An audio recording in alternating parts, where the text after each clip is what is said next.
Hi hello നമസ്കാരം, this is me N B here. ബാഗ്നേഷൻ ടിവിയുടെ താരാപഥം എന്ന പുതിയ എപ്പിസോഡിലേക്ക് എല്ലാവർക്കും ഒരിക്കൽ കൂടി സ്വാഗതം. മത്തെന്ന സിനിമയുടെ വിശേഷങ്ങൾ നമ്മളോട് പങ്കുവയ്ക്കാനും രണ്ട് പുതിയ അതിഥികളാണുള്ളത്. മലയാളിയുടെ പ്രിയ നടനും സന്തോഷ് കിഴാത്തൂർ, പുതിയൊരു നായിക കൂടി അല്ലേ, അശ്വിക. എന്താ പേര്? ഐശ്വിക. ഞാൻ ഇത്രയും കഴിച്ച് ഐശ്വര്യ. നമുക്ക് ഐശ്വര്യ ഞങ്ങൾ ഐശ്വര്യ എന്ന് വിളിച്ചോട്ടെ. നമ്മള് പഴയ ഞങ്ങൾ ഐശ്വര്യ എന്ന് വിളിച്ചോട്ടെ. വേണ്ട, ഐശ്വിക സ്നേഹത്തോട് ഇട്ട പേരല്ല. എന്താ എന്റെ അർത്ഥം? എന്താ ഒരു ഗോഡസ് എന്നൊക്കെ ഒരു അർത്ഥം. ഐശ്വര്യ വിക എന്ന് പറയുമ്പോ നമ്മള് എന്താ പറയാ, ഒരു ഗോഡസ്, ഒരു ദൈവമാണ്.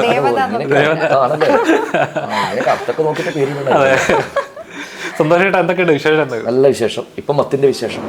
മത്ത് നിൽക്കുകയാണ് ഇങ്ങനെ. നല്ല മത്തില. സോറി കേട്ടോ, മത്ത് എന്ന് പറയുമ്പോ തെറ്റിദ്ധരിക്കാൻ പാടില്ല. ലഹരി. എന്താണ് നമ്മുടെ സിനിമയിലെ മത്ത്? എന്താണ് നമ്മുടെ സിനിമയിലെ മത്ത്? അതായത് നമ്മളിപ്പോൾ പ്രത്യേകിച്ച് മത്ത് എന്ന് പറയുന്നൊരു പദം കൂടുതലും മലബാറിലാണ്. നല്ല അവൻ ഭയങ്കര മത്താണ്. അത് കൂടുതലും ഈ ലിക്കറൊക്കെ ഉപയോഗിച്ച് അതിൻ്റെ ഒരു ലഹരി.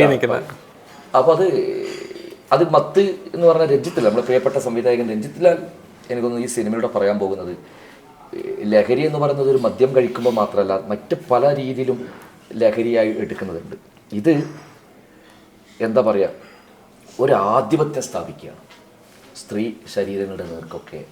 അതിൻ്റെ ഒരു മത്തിൽ നമ്മളങ്ങനെയുണ്ട്. നമ്മുടെ ചുറ്റുപാടും അങ്ങനെ ഒരുപാട് വാർത്തകൾ നമ്മൾ കേട്ടുകൊണ്ടിരിക്കുക. ഒട്ടും കേൾക്കാൻ ഇഷ്ടപ്പെടാത്ത വാർത്തകളാണ് ഇന്ന് നമ്മളെല്ലാവരും കേട്ടുകൊണ്ടിരിക്കുന്നത്. അത് പ്രത്യേകിച്ചും തന്നെ നമ്മുടെ സ്ത്രീകൾക്ക് നേരെയുള്ള അതിക്രമങ്ങളാണ്.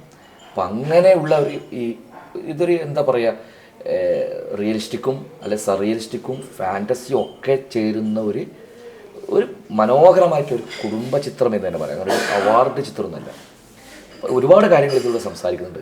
നമ്മുടെ പെൺകുട്ടികൾ സുരക്ഷിതരാണോ എന്നൊക്കെ പറയുന്ന ഒരുപാട് കാര്യങ്ങൾ വളരെ മനോഹരമായിട്ട്, പക്ഷേ അതിൻ്റെതായ ഒരു വാല്യൂയോട് കൂടി ആണ് ഈ സിനിമ സംസാരിക്കുന്നത്. നോർമലി ഇതൊരു സർവൈവൽ ചിത്രം കൂടിയാണെന്നാണ്. സർവൈവലും ഉണ്ട് അതിൽ, ഒരു അതിജീവനവും കൂടി ഉണ്ട്. കാരണം ഇങ്ങനെയൊക്കെ അകപ്പെട്ടു പോകുന്നവർ അതിനെങ്ങനെ അതിജീവിക്കാം, പലപ്പോഴും നമ്മൾ അത് പറയാറില്ല. അപ്പോൾ അതുകൊണ്ട് തന്നെ വളരെ ഇൻട്രസ്റ്റിംഗ് ആണ് ഇതിൻ്റെ ഒരു സബ്ജക്റ്റ്. അശ്വികയാണ് കൂടുതൽ പറയാൻ പറ്റുന്നത്. നമ്മളാണ് നായിക. ചെറിയ നമ്മുടെ സൈഡിൽ ഇങ്ങനെ അശ്വികയാണ് മുഴുവൻ സ്കോർ ചെയ്യുന്നത്. അങ്ങനെയൊന്നുമില്ല, ടിനിച്ചേട്ടന്റെ ഒപ്പമാണ്, ടിനിച്ചേട്ടന്റെ മകളായിട്ട്.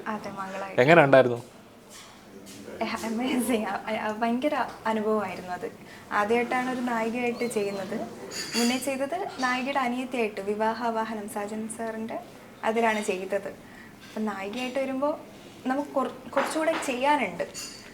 എനിക്കൊന്ന് ഈ ഇതിലെ കഥാപാത്രം കുറച്ചുകൂടെ ടഫ് ആക്കുന്നതെന്ന് വെച്ചാൽ കണ്ണ് കാണാത്ത ഒരു കഥാപാത്രമാണ്. അതായത് ഒരു ആർട്ടിസ്റ്റിന് അത് നമ്മളെല്ലാവരും കൊതിക്കുന്നത് വെച്ചാൽ പെർഫോം ചെയ്യാനാണ്.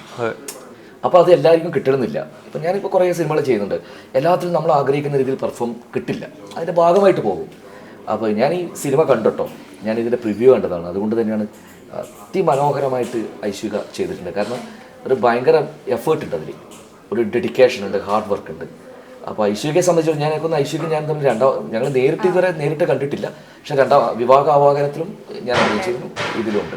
അപ്പോൾ ഈ സിനിമ കണ്ടപ്പോൾ നമ്മൾ ഇത് ഏതാണ് ഈ കുട്ടി എന്ന് ചോദിച്ചു പോകും. അത് മനോഹരമായിട്ട് ഡയറക്ടർ പോർട്രേറ്റ് ചെയ്തിട്ടുണ്ട് ആ ക്യാരക്ടറിനെ. കാരണം നല്ല റിസ്ക്കാണ് അങ്ങനെ ഒരു ബ്ലൈൻഡായിട്ട് അഭിനയിക്കുക എന്ന് പറഞ്ഞു കഴിഞ്ഞാൽ. ഭയങ്കര കൺട്രോൾഡ് ആയിരിക്കണം, പ്രേക്ഷകനെ അതാണ് അഭിനയം എന്ന് പറയുന്നത്, തോന്നിപ്പിക്കലാണ്. നമ്മളതാണ് എന്നുള്ളത്. അല്ല, നമുക്ക് റിയലായിട്ട് ചെയ്യാൻ പറ്റില്ലല്ലോ. റിയലായിട്ട് ഒരാളെ കുത്തിക്കൊല്ലാൻ പറ്റില്ല. അതാണല്ലോ സിനിമയും ഇതൊന്നുമില്ല. നമ്മൾ പക്ഷെ തോന്നിപ്പിക്കുകയാണ് അത് അയാൾ ക്രൂരനാണ് എന്നതൊക്കെ. അപ്പോൾ ഐശ്വര്യയുടെ ഒരു ക്യാരക്ടർ ഭയങ്കരമായിട്ട് നമുക്ക് സിമ്പതി ഉണ്ടാക്കുന്ന ഒരു ക്യാരക്ടറാണ്. അതിൻ്റെ ഒരു തിരക്കഥയുടെ ഒരു സ്ട്രോങ് ഉണ്ട് അദ്ദേഹം രഞ്ജിത്ത് ചെയ്തിരിക്കുന്നത്. അപ്പോൾ അത് പറയുമ്പോൾ തന്നെ നമ്മുടെ സിനിമയിൽ ഇപ്പോൾ പണ്ട് ശരി, പണ്ടത്തെ നമ്മുടെ സിനിമകൾക്ക് നോക്കുകയാണെങ്കിൽ അവർക്ക് പറയാനുള്ളത് സിനിമ എന്ന് പറയുന്നത് പ്രതിഷേധങ്ങളായിരുന്നു. പണ്ട് നമ്മുടെ സമൂഹത്തിൽ നടക്കുന്ന അനീതികളെ ചൂണ്ടിക്കാണിക്കുന്ന പ്രതിഷേധങ്ങളായിരുന്നു. അങ്ങനത്തെ ഒരു കലാരൂപമായിരുന്നു. ഇപ്പോൾ സിനിമകൾ കുറച്ചുകൂടെ ബിസിനസ് അങ്ങനത്തെ ഒരു ട്രാക്കിലേക്കായി. അപ്പോൾ കലയുടെ മൂല്യം കുറയുന്നതായിട്ടാണ് തോന്നുന്നുണ്ടോ? അല്ല, ഈ സിനിമ എന്ന് പറയുന്നത് അന്നും ഇന്നും എന്താണെന്ന് വെച്ചാൽ ഇതൊരു വലിയൊരു ഇൻഡസ്ട്രിയാണ്, ശരിക്കൊരു വ്യവസായമാണ്.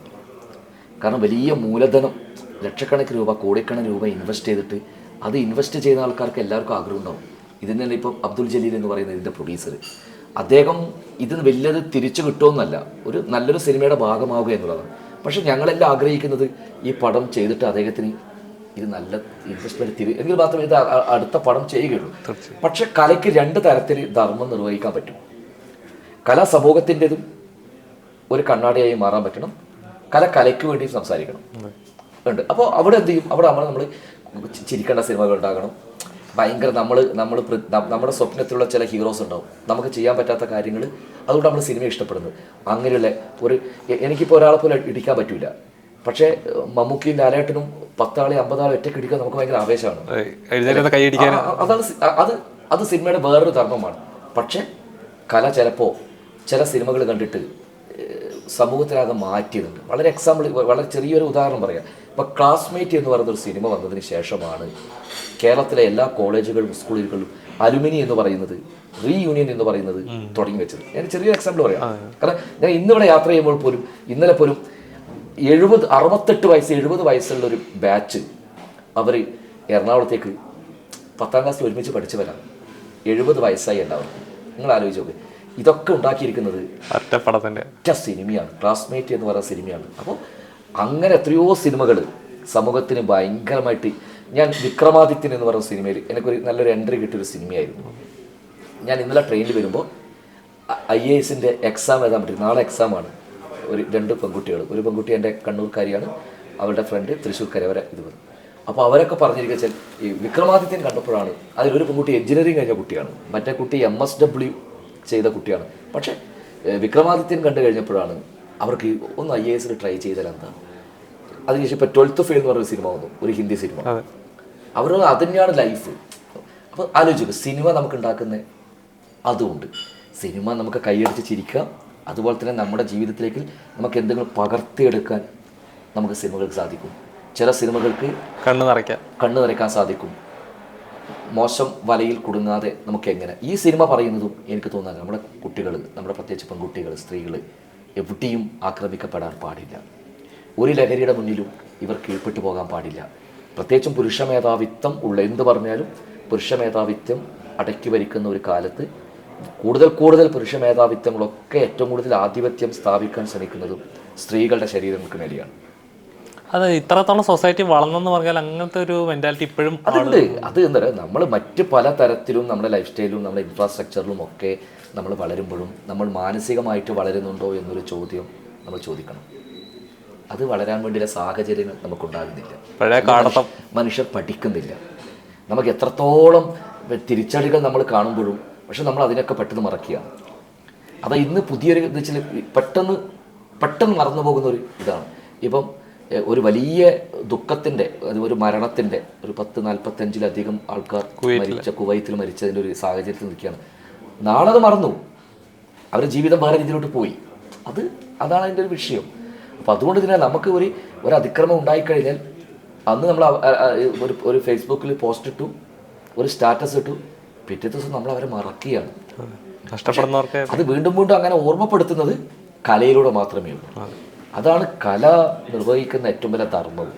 അപ്പം കല ചെറുതല്ല, കല ഇങ്ങനെ പറഞ്ഞുകൊണ്ടേയിരിക്കും. അപ്പോൾ അങ്ങനെ എല്ലാതരം സിനിമകളും വേണമെന്ന് ആഗ്രഹിക്കുന്ന ഒരാളാണ് ഞാൻ. അങ്ങനത്തെ സിനിമകളിൽ ഭാഗമാവുന്നുണ്ട്. അപ്പോൾ അതിൽ മത്തുപോലത്തെ ഒരു സിനിമ എല്ലാ കലാമൂല്യമുള്ള സിനിമ തന്നെയാണ്, എല്ലാം കല കൊണ്ട് തന്നെയാണ് ചെയ്യുന്നത്. പക്ഷേ ഡിഫറെൻറ്റ് തോട്ട്സുകൾ സംസാരിക്കണം. ഇപ്പോൾ മത്ത് ഞാൻ ഏറ്റവും ഇഷ്ടപ്പെടുന്നത് അത് തന്നെയാണ്. ഒരു ഡിഫറെൻ്റ് ആയിട്ടുള്ള തോട്ടാണ്. ഞാൻ പറഞ്ഞല്ലോ, ഇത് ഭയങ്കര റിയലിസ്റ്റിക്കായിട്ടും സിനിമ പറയുന്നുണ്ട്, സർറിയലിസ്റ്റിക് നമുക്ക് ചിന്തിക്കാൻ പറ്റാത്ത രീതിയിലേക്ക് വരുന്നുണ്ട്, ഫാൻറ്റസി ഉണ്ട്. ഇപ്പോൾ എൻ്റെയൊക്കെ ഒരു കഥാപാത്രം വെച്ചൊരു ഫാൻറ്റസിയാണ്. അത് ഇതുപോലെ ഒരു ആധിപത്യം സ്ഥാപിക്കുന്ന ഒരു കഥാപാത്രമാണ്. അപ്പോൾ അങ്ങനെ ഡിഫറെൻറ്റ് തോട്ട്സുകൾ നമുക്ക് വരണം. അതിനെ നമ്മൾ പ്രോത്സാഹിപ്പിക്കണം. ഇപ്പോൾ രഞ്ജിത്ത് ലാലിനെ പോലെയുള്ള, അബ്ദുൾ ജലീലിനെ പോലെയുള്ള, അജി മുത്തത്തി, ഇവരെല്ലാം ഒരു പുതിയ ടീമാണ് മലയാള സിനിമയിലേക്ക് വന്നിരിക്കുകയാണ്.